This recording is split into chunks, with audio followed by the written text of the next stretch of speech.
Hi all, welcome to lesson 4. Our topic today is factoring expressions completely. I will recommend you to pause the video, try the warm-up on your own, and then we'll check the answers. So the first one is three terms. I always say and I always emphasize the first rule for factoring anything is you must check for the GCF. There's no GCF here. It's three terms. My leading coefficient is 1, so it's going to be the AM method. I need two numbers that add to -1 and multiply to -6. So they would be -3 and +2. So this would be x squared minus 3 x squared plus 2. And always check, can I factor any of them further?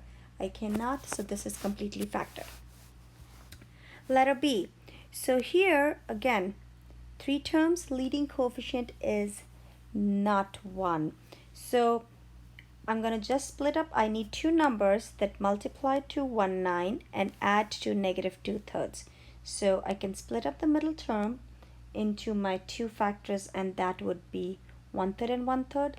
I can do this in one step, but some of us have difficulty understanding it, so I'm just gonna split the middle term and then factor by grouping. So it'll be -1/3 x minus 1/3 x plus 1, right? Because 1/3 plus 1/3 is -1/3 plus -1/3 is -2/3, and if you multiply them it's +1/9. So now you factor by grouping, right? So this would be, pull out your GCF and you're left with 1/3x minus 1 minus 1. We often forget to write that 1 there, so please be very careful. And this would be, actually it's a perfect square. So it's 1/3x minus 1 times 1/3x minus 1, which can be rewritten as 1/3x minus 1 square, right? I can eventually skip these two steps and go from here to here, but for some of us we need to see that, and that's what I wanted to do.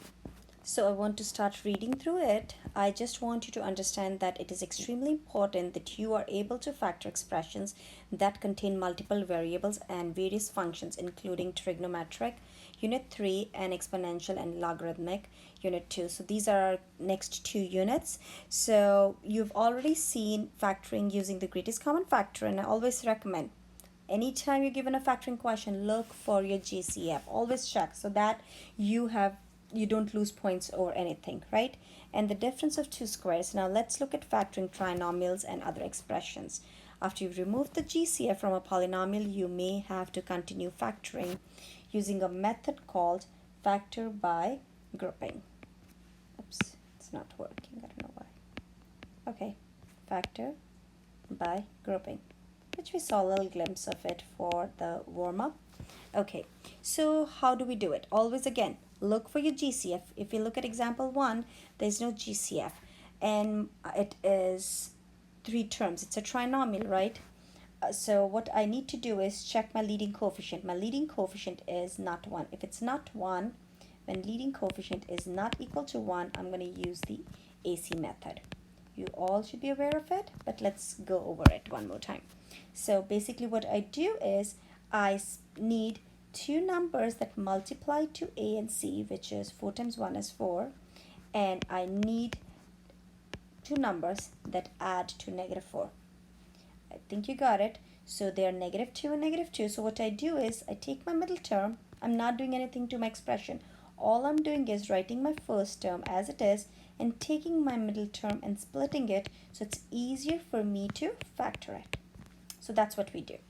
Then I'm gonna factor by grouping. So I'm going to factor these. I'm going to group these two, first two terms and second two. And it doesn't matter what order you write your factors in, okay? As long as your signs are right, that's what really matters. So my GCF here is 2D, and I'm left with 2D minus 1, right? And here it's -1 is your GCF, and you're left with 2D minus 1. So basically, it was very similar to actually your warm-up. 2D minus 1 2 of the same quantity, I can rewrite it as 2d minus 1 squared. Letter B.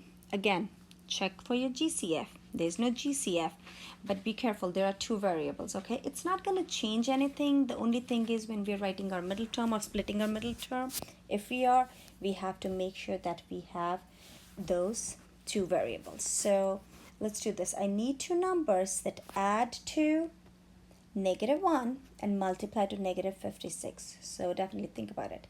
You can always put -56 over x in the calculator, but I want you to be very comfortable doing all this math in your head. So it's -8 and +7, right? So what I'm going to do is, again, split my middle term, write my first term as it is, split my middle term, and it's going to be -8mv plus 7mv minus 56v squared. So I'm not doing anything, just splitting my middle term. And now I'm going to factor by grouping.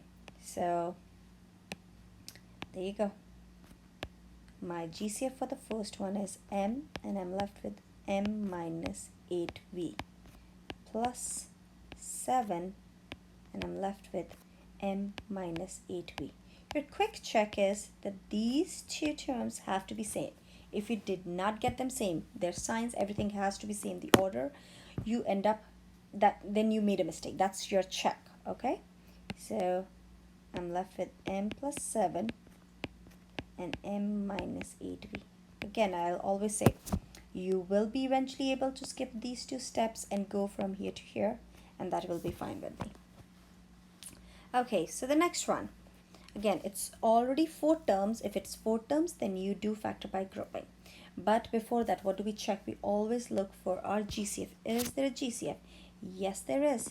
And 3 is your GCF. So I'm left with x squared minus 3xy minus 6xz plus 18yz. Right? None of the variables were common.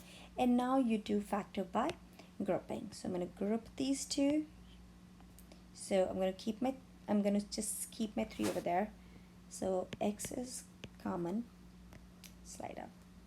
So it'll be x minus 3y minus 6z, and I'm left with x minus 3y, right? X minus 6z and x minus 3y. You can't really factor further and bring down your 3, and this is your final answer. So, okay, for the remaining packet, I want you to do these questions, upload them, and then check your answers.